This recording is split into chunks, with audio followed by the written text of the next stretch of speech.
Today on the Tiger Lacrosse Report, we'll look back at the Tigers' championship victory in the CAA tournament this past week with victories over Drexel and UMass. Welcome fans, the Tiger Lacrosse Report starts now.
For an athlete, there's nothing scarier than a torn ACL.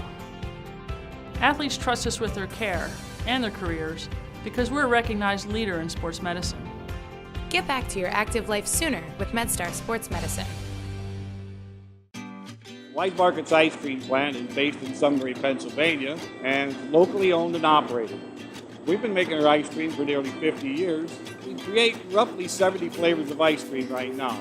We use local ingredients, especially our cream, which is from our milk plant. The cream is what gives our ice cream a rich and creamy texture. Now, together with our customers, we've created a product called Peanut Butter Indulgence, which will be coming out this summer. It's a peanut butter ice cream with sea salt caramel swirl and chocolate-covered pretzel. How could you go wrong with that? Personally, I love our ice cream. If you come to our house at any given time, you'll find at least 5 packets of ice cream in our freezer. Our kids grew up eating Wise quality ice cream, and now we get to treat our grandchildren to it. It's been a pleasure for me to be tasting ice cream for over 40 years for Wise Markets, and I'm loving every minute of it. Hello fans and welcome to the Tiger Lacrosse Report. I'm your host, Spiro Morekas. This past week, the Tigers were faced with a daunting challenge, trying to three-peat as CAA champions, and they came through with flying colors. The Tigers beating Drexel 8-4 in the semifinals, and then beating UMass in the championship 9-4. Let's take a look at the highlights and see how it happened. Continue to pepper him as the game goes on. Sider feeds Conan, comes in from the right, gonna shoot, score! Tyler Conan came goal line extended from the right, and he puts it home, and the Tigers take a 1-0 lead. And Manganello will move down the right side. Feed in the middle, shot, score. Marshall King gets the feed from Reed Bowering, and we're tied at 1. Feed back to Young at the midfield circle. He comes streaking down. He'll shoot. He'll score. 4-2 Tigers. Tyler Young with his 9th of the year, his first this afternoon. John Mazza. Mazza over to Lynch. Feed down low. Shot, score! Tyler Conan. He scored the first goal of the game. He scores the first goal of the second half. And the Tigers with a 5-2 lead. Wiley comes down center of the field to Tyler Young, bounces it past Jimmy Joe Granito. He's got his second, and the Tigers have a 6-2 lead. Manganello, feed down low, shot, score to King. 6-3 Tigers. Matt feeds, Sider shoots, and scores as it goes through Granito's legs. Joe didn't know it. Nobody knew it.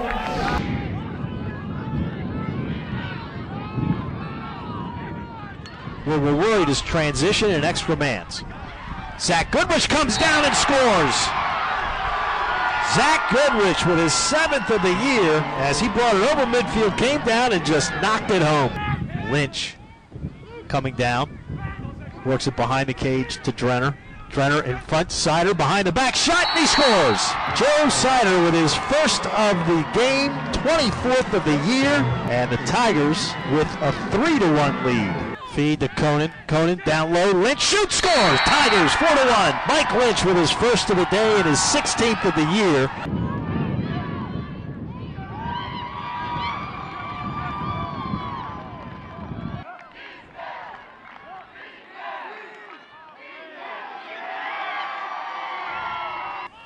Consoletti comes up, trying to move in. Can't. Feeds over to his left. Shot and a score as he fed Muller on the left side of the crease, and it's 5-3.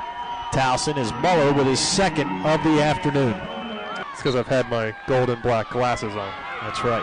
Woodall with a clean win. Comes straight down. Woodall shoots and scores! Pays for it, though.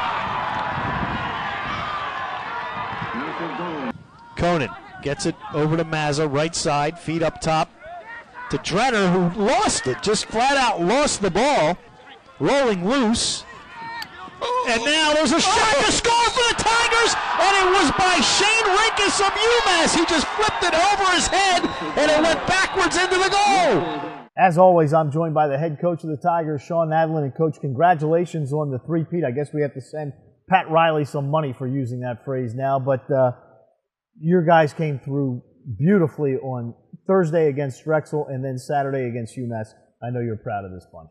Thank you, Spiro, and I am very proud of this bunch, especially what we've had to deal with the whole season with regards to injuries and guys being in and out of the lineup, lack of consistency, to be able to tie it all together and persevere, when it matters the most in the CAA tournament and get yourself an opportunity to play in the NCAA tournament is very exciting for these guys. Obviously, there's a goal that we set every year, but it's not easy to attain. And this is what these guys are about. They battle through everything. They care about each other. They fight for each other.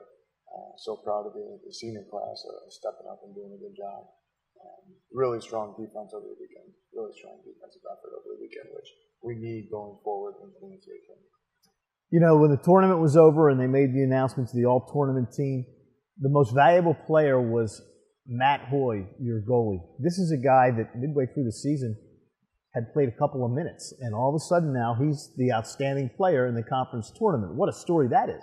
It is. It's exciting. He's fresh. He's saved it all for this back half of his senior year, and I'm just so happy for Matt. He's a kid that's always been such a team player, backing up Tyler White for 3 years, having an opportunity to earn the starting role in his senior year, but not quite getting it early on, but staying engaged, staying focused, competing, being a good teammate behind Josh, and then when his time came, obviously he's really embracing that role, embracing the responsibility.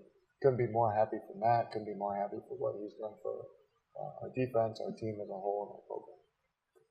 As the goaltender back there, and we talked about this early in the year because your close defense was all brand new. Your goalie was brand new, and it was Josh Miller when the season started. And you talked about the communication that the goalie was going to have with the close defense.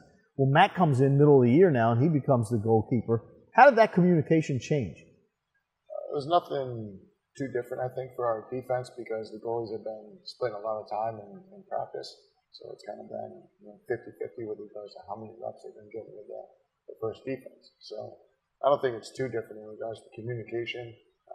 During game day, sometimes that changes a little bit. The goalies might get a little bit quieter just because they're focusing on the ball, or they really get their feet underneath them and they talk a lot. So I think Matt's got, he had experience, at times over the past 3 years, and he's out there. I think he's doing a good job communicating. He was always communicating from the sideline during the games. It was more in a form of trash talking, but he's doing a different kind of communicating now. All right, so you beat Drexel on Thursday night in the semifinals, and the game's over, and your team, as always, just acted like it was just basically like the end of practice. Game's over, okay, move on. You've got Saturday against UMass. This was a UMass team that was coming off, to say the least, an emotional victory against Hofstra on Thursday night where they scored as time expired to win that ball game. Were you worried that they were going to have all this momentum going in because of the way they won that game on Thursday night?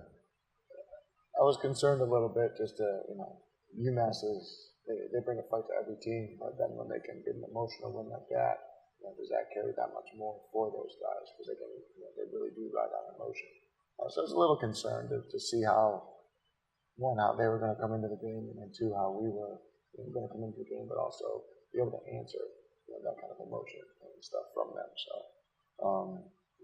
that was a terrific game, tale of two halves, the UMass Hofstra game, and credit to UMass continuing playing on with it.